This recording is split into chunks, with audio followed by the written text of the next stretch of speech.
김건희 특검이 여론조사 비용 대납 의혹을 받는 오세훈 서울시장을 재판에 넘겼습니다. 네, 자세한 내용 취재기자 연결해 보겠습니다. 김예린 기자.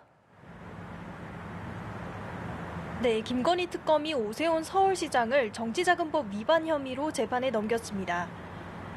오 시장의 측근으로 꼽히는 강철원 전 정무 부시장과 오랜 후원자로 알려진 사업가 김한정 씨도 함께 기소했습니다. 특검은 2021년 서울시장 보궐선거 당시 오 시장이 직접 명태균 씨에게 여론조사를 부탁하고 김 씨에게 비용을 지원해달라고 요청했다고 보고 있는데요. 이 과정에서 강 전 부시장은 명 씨와 연락하며 여론조사 진행을 상의하고 김 씨는 비용 3,300만 원을 대신 냈다는 혐의를 받습니다. 특검은 지난달 8일 오 시장과 명태균 씨를 동시에 불러 대질신문을 진행했는데요. 오 시장은 대납 사실이 없다며 혐의를 부인한 반면 명 씨는 오 시장이 대납을 지시한 윗선이라고 주장한 바 있습니다. 특검은 공소유지에 만전을 기하겠다고 강조했습니다.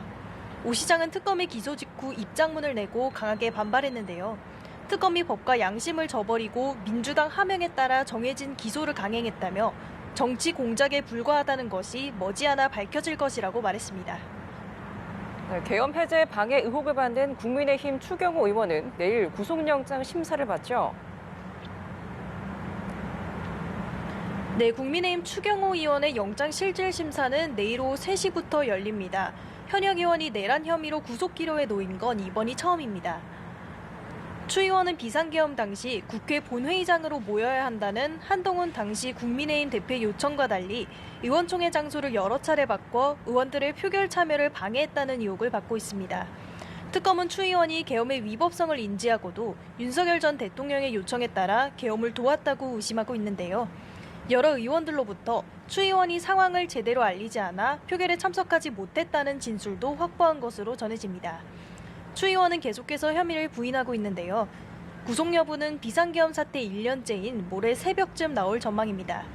한편 내란 특검은 비상계엄 당시 대검찰청 소속 검사들이 중앙선관위에 출동했다는 의혹과 관련해 대검 청사를 압수수색했습니다. 특검 재판 상황도 알아보죠. 평양 무인기 의혹과 관련해 윤석열 전 대통령에 대한 재판 절차가 시작된다고요? 네, 오후 2시부터 윤석열 전 대통령의 일반 이적죄 사건 첫 공판 준비 기일이 진행되고 있습니다. 오늘은 정식 재판에 앞서 쟁점과 의견을 정리하는 절차인 만큼 윤 전 대통령이 직접 출석하지는 않았습니다.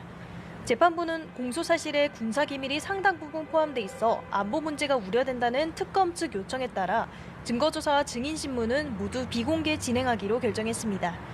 특검은 지난달 평양 무인기 의혹으로 윤 전 대통령과 김용현 전 국방부 장관 등을 추가 기소했는데요. 이들이 계엄의 명분을 쌓기 위해 평양 무인기 투입을 지시하고 북한의 공격을 유도했다고 보고 있습니다. 또 북한과의 통모와 관계없이 대한민국의 군사상 이익을 해쳤다고 판단하고 일반 이적죄를 적용했습니다. 지금까지 서울 고검에서 전해드렸습니다.